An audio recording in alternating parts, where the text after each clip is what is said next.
Hello, welcome to Preschool Storytime.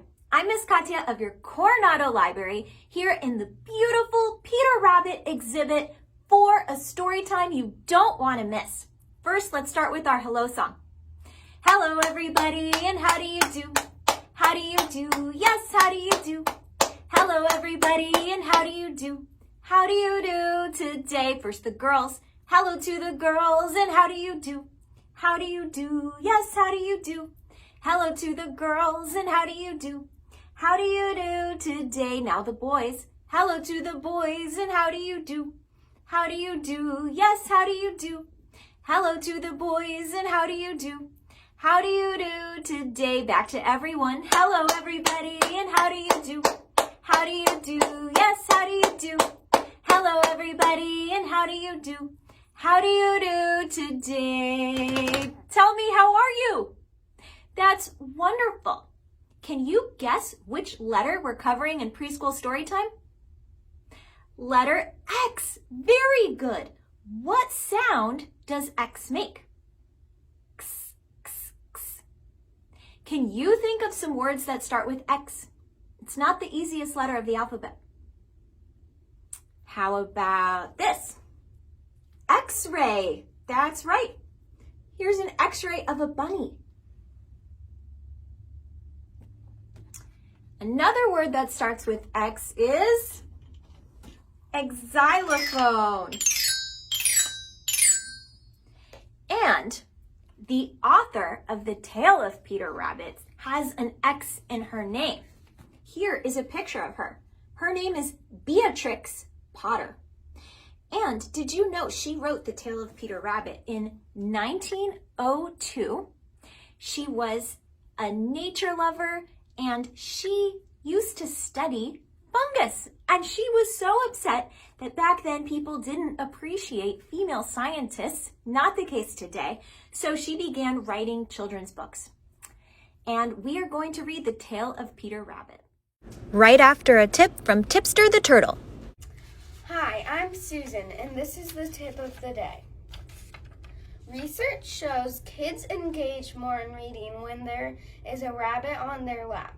The animal's calm behavior and softness help calm the child and build confidence. And this is why I brought my bunny, Pippi. Come here, Pippi. Oh, baby, so cute. This is my bunny. So why not read one of Beatrix Potter's famous stories, the inspiration for this exhibit, The Tale of Peter Rabbit. And please imagine you are petting the rabbit right along with me. She feels so soft. Once upon a time, there were 4 little rabbits, and their names were Flopsy, Mopsy, Cottontail, and Peter. They lived with their mother in a sandbank underneath the root of a very big fir tree. Now, my dears, said old Mrs. Rabbit one morning, you may go into the fields or down the lane, but don't go into Mr. McGregor's garden. Your father had an accident there. He was put in a pie by Mrs. McGregor. Now run along and don't get into mischief. I am going out. Then old Mrs. Rabbit took a basket and her umbrella and went through the wood to the baker's. She bought a loaf of brown bread and 5 currant buns. Flopsy, Mopsy, and Cottontail, who were good little bunnies, went down the lane to gather blackberries. But Peter, who was very naughty, ran straight away to Mr. McGregor's garden and squeezed under the gate. First, he ate some lettuces and some French beans, and then he ate some radishes. Yum. And then, feeling rather sick, he went to look for some parsley.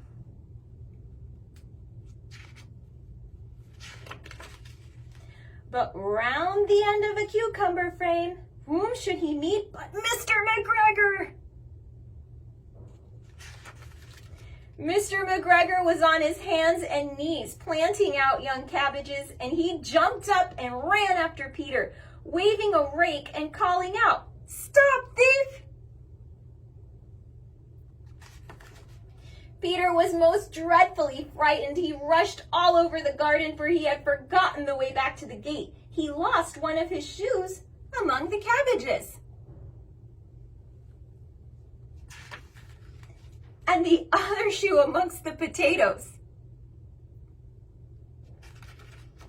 After losing them, he ran on four legs and went faster, so that I think he might have gotten away altogether if he had not unfortunately run into a gooseberry net and got caught by the large buttons on his jacket. It was a blue jacket with brass buttons, quite new.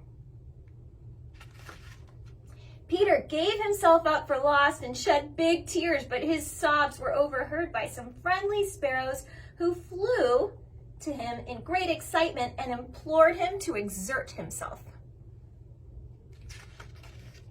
Mr. McGregor came up with a sieve, which he intended to pop upon the top of Peter, but Peter wriggled out just in time, leaving his jacket behind him, and rushed into the tool shed and jumped into a can. It would have been a dreadful thing to hide in if it had not had so much water in it. Maybe you'll recognize some of these items when you come see the exhibit. Mr. McGregor was quite sure that Peter was somewhere in the tool shed, perhaps hidden underneath a flower pot. He began to turn them over carefully, looking under each. Presently, Peter sneezed. Kerchoo! Mr. McGregor was after him in no time, and tried to put his foot upon Peter, who jumped out of a window, upsetting 3 plants. The window was too small for Mr. McGregor, and he was tired of running after Peter. He went back to his work. Peter sat down to rest. He was out of breath and trembling with fright, and he had not the least idea which way to go. Also, he was very damp with sitting in that can. After a time, he began to wander about, going lippity-lippity, not very fast, and looking all around. He found a door in a wall, but it was locked, and there was no room for a fat little rabbit to squeeze underneath.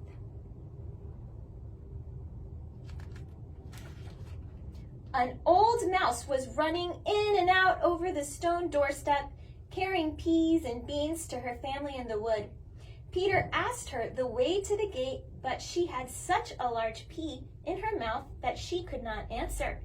She only shook her head at him. Peter began to cry. Then he tried to find his way straight across the garden, but he became more and more puzzled. Presently, he came to a pond where Mr. McGregor filled his water cans. A white cat was staring at some goldfish. She sat very, very still, but now and then the tip of her tail twitched as if it were alive. Peter thought it best to go away without speaking to her. He had heard about cats from his cousin, little Benjamin Bunny. He went back towards the tool shed, but suddenly, quite close to him, he heard the noise of a hoe. Scritch, scratch, scratch, scritch. Peter scuttered underneath the bushes. But presently, as nothing happened, he came out and climbed upon a wheelbarrow and peeped over. And the first thing he saw was Mr. McGregor hoeing onions. His back was turned towards Peter, and beyond him was the gate. Peter got down very quietly off the wheelbarrow and started running as fast as he could go along a straight walk behind some black currant bushes. Mr. McGregor caught sight of him at the corner, but Peter did not care. He slipped underneath the gate and was safe at last in the wood outside the garden.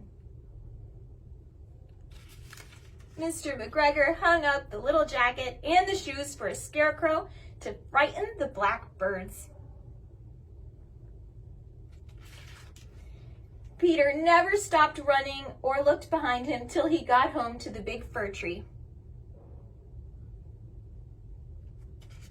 He was so tired that he flopped down upon the nice soft sand on the floor of the rabbit hole and shut his eyes.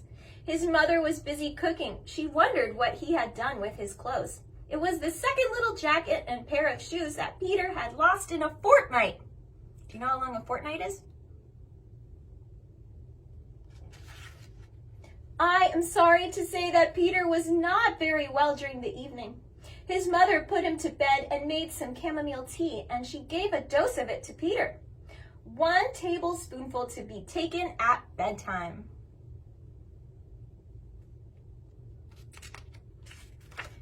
But Flopsy, Mopsy, and Cottontail had bread and milk and blackberries for supper. The end. Did you like that story? A la Peter Rabbit, Pippi got into some mischief of her own. Watch her in action as Susan shares some fun facts. Pippi is a lion-head lop mix of rabbit, and it's mainly hay, though she loves carrots and lettuce and kale too, and spinach. Yeah, don't you like spinach, right? And she is 5.5 months old, and for a bunny, that's almost an adult. That bunny is so sweet and soft. How about a song? What begins with X? What begins with X? We all know, we'll tell you so. What begins with X? X-ray, xylophone, Xavier. What ends with X? What ends with X? We all know, we'll tell you so. What ends with X? Fox, Fox, Max. And parents, if your kids think of any other words that start with X, please share them with us in the comment section.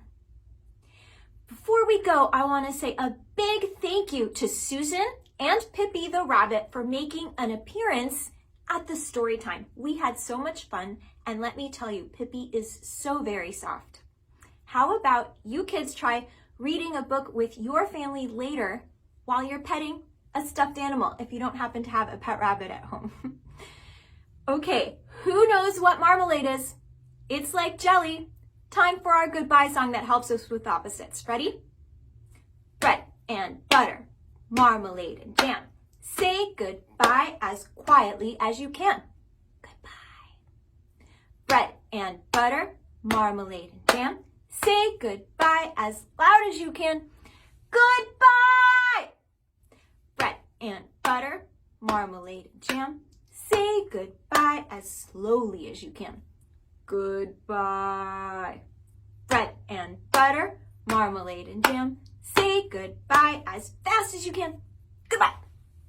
Bread and butter, marmalade and jam. Say goodbye as nicely as you can. Goodbye, everyone.